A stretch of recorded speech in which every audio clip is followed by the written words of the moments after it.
अस्सलाम वालेकुम एवरीवन। बहुत ज़्यादा ये क्वेश्चंस पूछा जाता है कमेंट्स में भी, लिंक्डइन पे भी, हर जगह मैसेजेस होते हैं कि रिमोट जॉब कैसे ले, रिमोट जॉब कैसे लगती है, आपकी रिमोट जॉब कैसे लगी। तो मैं उनको आंसर यही करता हूँ कि मुझे लिंक्डइन से रिमोट जॉब ऑफ़र हुई थी। तो वो आगे से यही आंसर करते हैं कि हम भी तो अप्लाई कर रहे हैं रिमोट जॉब में, हमें तो ऑफ़र नहीं हो रही। इवन कि हम पाकिस्तान के सॉफ्टवेयर हाउसेज़ में इंटर्नशिप के लिए अप्लाई कर रहे हैं, वो ऑफ़र नहीं कर रहे, उनका आंसर नहीं आ रहा, तो रिमोट जॉब तो बहुत दूर की बात है। तो आपकी कैसे लगी है? तो उनका ये रिप्लाई आने के बाद मैं वहाँ पर लाजवाब हो जाता हूँ, और टू बी वेरी ऑनेस्ट मेरे पास कोई आंसर नहीं होता उनको देने के लिए कि मेरी रिमोट जॉब लगी तो आप लोगों को क्यों नहीं लग रही। तो चलो आज की वीडियो में हम इसी के ऊपर बात करेंगे कि रिमोट जॉब्स कैसे ले सकते हैं और आपकी रिमोट जॉब कैसे लग सकती है। अब सबसे पहले मैं यहाँ पर एक चीज़ आप लोगों की क्लियर कर दूँ कि रिमोट जॉब का मतलब ये नहीं होता कि आप करोड़पति और अरबपति हो जाओगे। रिमोट जॉब आपको सिर्फ़ और सिर्फ़ थोड़ा-सा हाई पैकेज ऑफ़र करते हैं। जिस तरह अगर हम पाकिस्तान की बात करें, तो अगर एवरेज सैलरी सॉफ्टवेयर इंजीनियर्स की स्टार्टिंग की, फ्रेशर्स की बात कर रहा हूँ, अगर 80,000 या 90,000 है, तो वहाँ पर आपको रिमोट जॉब में शायद 2 ढाई या 3 लाख मिल रही होगी। ऐसा नहीं है कि रिमोट जॉब आपको फ़ौरन से 15-20 लाख पर मंथ ऑफ़र करना स्टार्ट कर दे। ऐसा नहीं होता, वो 2 ढाई से ही स्टार्ट होती है वहाँ पर, क्योंकि उनको भी पता है कि पाकिस्तान में सैलरीज़ की क्या रेंजेस चल रही है। तो वो भी पागल नहीं है कि आपको फ़ौरन से 10-15 लाख रुपए ऑफ़र कर देंगे। वो भी आपको 2 ढाई लाख पे ही ऑफ़र करते हैं स्टार्टिंग से। लेकिन हाँ, ये है कि आफ्टर 4 टू 5 या 5-6 ईयर्स ऑफ एक्सपीरियंस के बाद आपकी ईज़िली 7 टू 8 या इवन 1 मिलियन पर मंथ तक भी पहुँच जाती है। तो ये करोड़पति बनने वाला ख्वाब अपने ज़हन से निकाल दो। करोड़पति बनने के लिए आपको बिज़नेस वाली साइड पे ही आना पड़ेगा। आपको अपनी कोई प्रोडक्ट लॉन्च करनी पड़ेगी, एप्लीकेशन, वेबसाइट या गेम कुछ भी, या एआई का कोई मॉडल आप ट्रेन करो और उसको लॉन्च करो, तब ही आप करोड़पति बन सकते हो। अदरवाइज़ जॉब से आज तक मैंने कभी कोई देखा नहीं कि कोई ज़्यादा पैसे कमाने वाला बन गया हो। जो भी सैलरी आती है वो फ़ौरन से ठक होके ले जाती है, पता भी नहीं चलता कि सैलरी गई कहाँ पर। तो ख़ैर चलो हम स्टार्ट करते हैं कि रिमोट जॉब कैसे लें।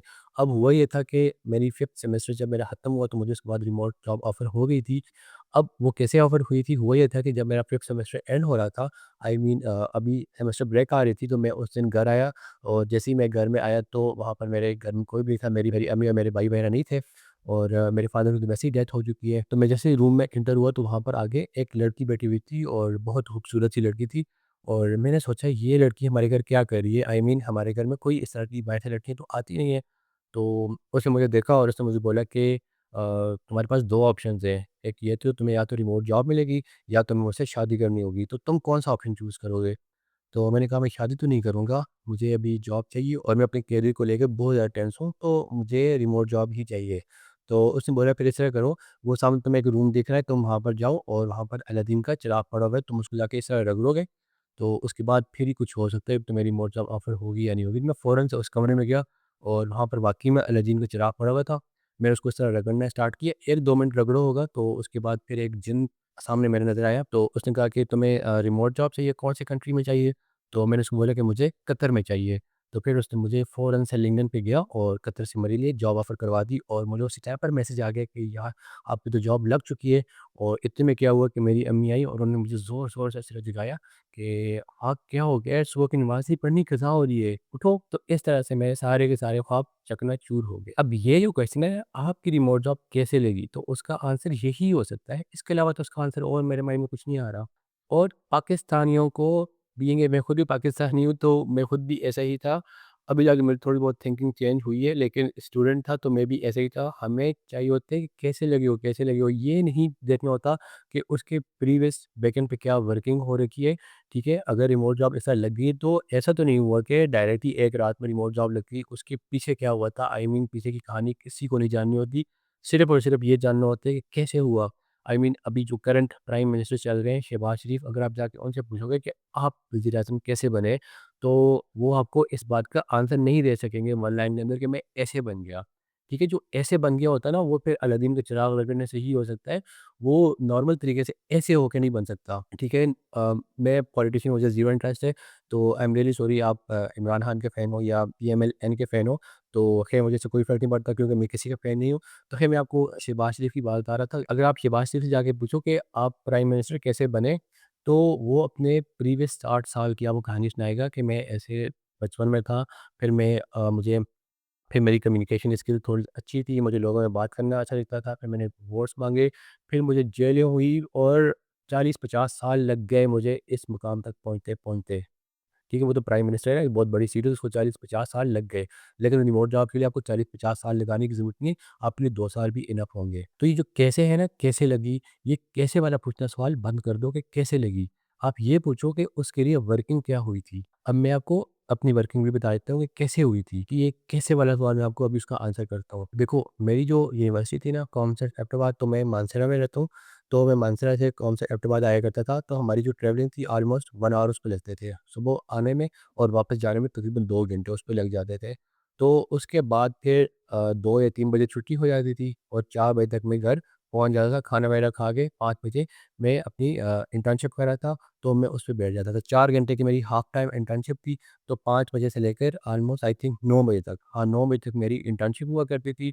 फिर 9 बजे के बाद मैं यूनिवर्सिटी का काम किया करता था, जो भी असाइनमेंट्स और क्विज़ेज़ वगैरह हो गए, उनकी थोड़ी प्रिपरेशन कर ली। उसके अलावा मेरा एक फ्रेंड था और उसने मुझे बोला हुआ था कि मैंने उसको भी प्रोग्रामिंग सिखानी है। आई मीन वो एक नॉन टेक बैकग्राउंड से था, बीएसआईआर कर रहा था नमल से, तो वो मेरा फ्रेंड था कॉलेज का, तो उसने मुझे बोला कि तुम मुझे भी कोडिंग सिखाओगे और मैं यूट्यूब से नहीं सीखने वाला, मैं तुमसे ही सीखूँगा और तुम मेरे लिए पर्सनल क्लासेस अरेंज करोगे। तो 10 बजे या आई थिंक साढ़े 10 बजे मैं 2 घंटे की उसकी क्लास लिया करता था। उसको मैं ये एचटीएमएल, सीएसएस और बूटस्ट्रैप से स्टार्ट करके फिर जावास्क्रिप्ट और रिएक्ट और ये सारा कुछ उसको सिखाया करता था। 2 घंटे की उसकी क्लास हुआ करती थी, मतलब साढ़े 10 से साढ़े 12 बजे तक। तो सोते-सोते मुझे रात को 1 बज जाया करता था और फिर सुबह फजर की नमाज़ 4-5 बजे, साढ़े 4 गर्मियों में हुआ करती थी, तो उस टाइम पर फिर उठ जाया करता था। तो 3 साढ़े 3 4 घंटे की टोटल नींद हुआ करती थी और सुबह उठ के फिर से यूनिवर्सिटी। तो ये 2 ढाई साल तक काम चलता रहा, चलता रहा, चलता रहा। उसके बाद जाके कहीं इतनी प्रैक्टिस हुई कि अभी मुझे कुछ थोड़ा बहुत आइडिया हुआ। स्टिल मैं अभी यही समझता हूँ कि मुझे प्रोग्रामिंग की बहुत ज़्यादा नॉलेज नहीं है। मैं उसको यही समझता हूँ, अभी मुझे बहुत सारी चीज़ें सीखनी है। तो लेकिन 2 ढाई साल के बाद मुझे ऐसा लगा कि हाँ, अभी मैं कुछ हल्की-फुल्की वेबसाइट्स क्रिएट कर सकता हूँ। तो फिर उसके बाद मैंने अप्लाई करना स्टार्ट किया लिंक्डइन पे और उन स्किल्स की बेस के ऊपर मेरी कम्युनिकेशन स्किल भी काफ़ी ज़्यादा डेवलप हो चुकी थी, क्योंकि मैं अपने फ्रेंड्स की क्लासेस ले रहा था। तो जब भी आप टीच करते हो, कुछ भी आप टीचिंग करते हो, तो आपकी जो बोलने की सलाहियत है, वो अल्टीमेटली अच्छी हो ही जाती है। तो जो पिछले 2 ढाई साल से मैं अपने ओवरऑल दिन में 17 टू 18 आवर्स वर्क कर रहा था यूनिवर्सिटी पे, घर और फिर घर में भी कोई एक्स्ट्रा करिकुलर एक्टिविटीज़ नहीं, जो कि मैं अभी समझता हूँ कि मुझे उस तरह का नहीं करना चाहिए था। ज़ाहिर-सी बात है, आपको अपने खेलने के लिए, अपनी एंटरटेनमेंट के लिए ऑफ कोर्स टाइम निकालना चाहिए। खैर एंटरटेनमेंट तो मैं भी अपनी कर ही लेता हूँ, ऐसा नहीं है कि मैं बिल्कुल ही बंद होके बैठा रहता हूँ। लेकिन आपको अपनी एंटरटेनमेंट के लिए, अपनी स्पोर्ट्स के लिए, अपनी फिज़िकल एक्टिविटीज़, जिम्स वगैरह के लिए टाइम ज़रूर निकालना चाहिए। लेकिन अगर आप दिन में 7-8 चलो हम 7-8 घंटे काम कर लेते हैं, मैं तो 16-17 घंटे दिया करता था। लेकिन एटलीस्ट अगर आप 7-8 घंटे नहीं दोगे, तो फिर ये कैसे वाला क्वेश्चन मत पूछा करो किसी से कि कैसे लगी थी। और बीइंग ए पाकिस्तानी हमारी ये भी आदत है कि हम सीखना नहीं चाहते, हम शॉर्टकट्स देखते हैं। अब आप खुद देख लो कि मैंने वेब डेवलपमेंट का कोर्स भी स्टार्ट किया हुआ है, तो उसमें हर वीडियो पे एवरेज कितने व्यूज़ आ रहे हैं? 400, 500, 600, ठीक है? एक में तो 350 व्यूज़ भी आए। और चलो ख़ैर, वो तो फ्री ऑफ कॉस्ट कोर्स है, उसकी वैसे भी कदर इतनी नहीं होती पाकिस्तानियों को। जब भी वो किसी चीज़ की पे करते हैं, तो फिर उनको थोड़ी बहुत कदर आती है, लेकिन फ्री चीज़ों की कदर नहीं होती। लेकिन मैं अपने कोर्स की बात नहीं करता, आप लोग कोड विद हेरी को देख लो, अपना कॉलेज देख लो, इसके अलावा इंडिया के जितने बड़े-बड़े चैनल्स हैं कोडिंग के, आप लोग खुद उनके व्यूज़ देख लो। 15,000, 20,000, उनके हालाँकि चैनल्स के सब्सक्राइबर्स भी कितने ज़्यादा मिलियंस में हैं, लेकिन 15, 20 या 25,000 उनके व्यूज़ आ रहे होते हैं। तो अल्टीमेटली कोई सीखना नहीं चाहता। उनको शॉर्टकट्स चाहिए कि कैसे हुआ, कैसे लगी, हमें ये बताओ, हमें कोई शॉर्टकट तरीका बता दो, कोई फ़ॉर्मूला बता दो, जिसको फ़ॉलो करके हमारी भी जॉब लग जाए या हम भी बिज़नेस स्टार्ट कर लें। लेकिन इस दुनिया में ऐसा होता नहीं है, आपको उसकी कीमत अदा करनी पड़ती है। अब कीमत अदा करने में आप शायद अपना टाइम इन्वेस्ट करो, अपनी एनर्जी इन्वेस्ट करो, अपनी रात की नींदें हराम करके उसमें इन्वेस्ट करो, कुछ ना कुछ तो आपको इन्वेस्ट करना होगा, तो तभी जाके आपको उसका कुछ ना कुछ हल नज़र आएगा। तो ख़ैर ये तो सारी की सारी बातें हो गई कि आपकी रिमोट जॉब ये करने से पहले, रिमोट जॉब लेने से पहले आपको ये काम करना पड़ेगा। उसके बाद आपको क्या काम करना है, देखो 4 स्टेप से मैं आपको बताता हूँ कि सबसे पहले आप लोगों ने, अगर हम टेक्निकल स्किल्स को 1 मिनट के लिए साइड पे रखें, तो बाकी जो स्किल्स हैं, आपकी कम्युनिकेशन स्किल्स थोड़ी-सी अच्छी होनी चाहिए आपकी, और कम्युनिकेशन स्किल्स में मैं यहाँ पर इंग्लिश को भी थोड़ी बहुत ऐड करूँगा। ठीक है? बहुत ज़्यादा इंग्लिश में भी डीप नहीं जाना, बस हल्की-फुल्की इतनी कि आपकी कम्युनिकेशन उसमें हो जाए। सेकंड थिंग ये कि आपकी लिंक्डइन प्रोफाइल बहुत ज़्यादा अपडेटेड होनी चाहिए, और लिंक्डइन के साथ-साथ मैं यहाँ पर गिटहब को भी रखूँगा कि आपने जो भी प्रोजेक्ट करना है वो गिटहब के ऊपर पुश करके उसको लिंक्डइन के ऊपर अपलोड करना है लिंक बनाकर। ये हो गए 2 स्टेप। तीसरा स्टेप ये है कि आपने कोशिश करनी है कि आप फ्रीलांसिंग करो।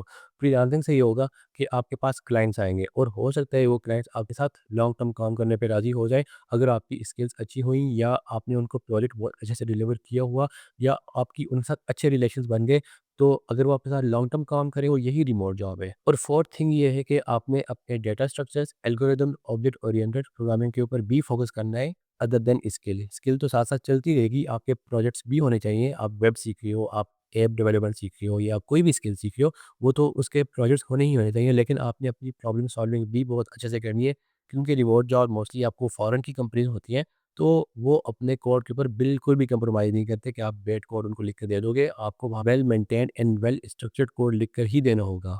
तो ये 4 स्टेप्स हैं, ठीक है? पहला आ गया हमारे पास कम्युनिकेशन स्किल्स का, सेकंड आ गया आपके पास लिंक्डइन और गिटहब का, थर्ड आ गया आपके पास फ्रीलांसिंग का, और फोर्थ आ गया आपके पास प्रॉब्लम सॉल्विंग प्लस स्किल। तो ये 4 स्टेप्स करने के बाद, यानी 2 साल लगाने के बाद इन चारों स्टेप्स के ऊपर, 2026 है, ठीक है? आज मार्च 2026 है, तो आप लोग अगले 2 साल के लिए भूल जाओ कि आपको रिमोट जॉब ऑफ़र होगी भी। 2028 में आप एक्सपेक्ट करो, अगर आप आज से स्टार्ट कर रहे हो, तो आप 2028 में एक्सपेक्ट करो कि आपको रिमोट जॉब ऑफ़र हो सकती है। मैं ऐसे नहीं कह रहा हूँ कि 100% आपको जॉब ऑफ़र होगी ही होगी। आप एक्सपेक्ट कर सकते हो कि आपको जॉब ऑफ़र होगी, अगर आप यही पाथ फ़ॉलो करते आए हो तो। तो आई होप कि आपके ये डाउट्स क्लियर हुए होंगे। तो फिर मिलते हैं इंशाल्लाह नेक्स्ट वीडियो में। टिल दैट अल्लाह हाफ़िज़।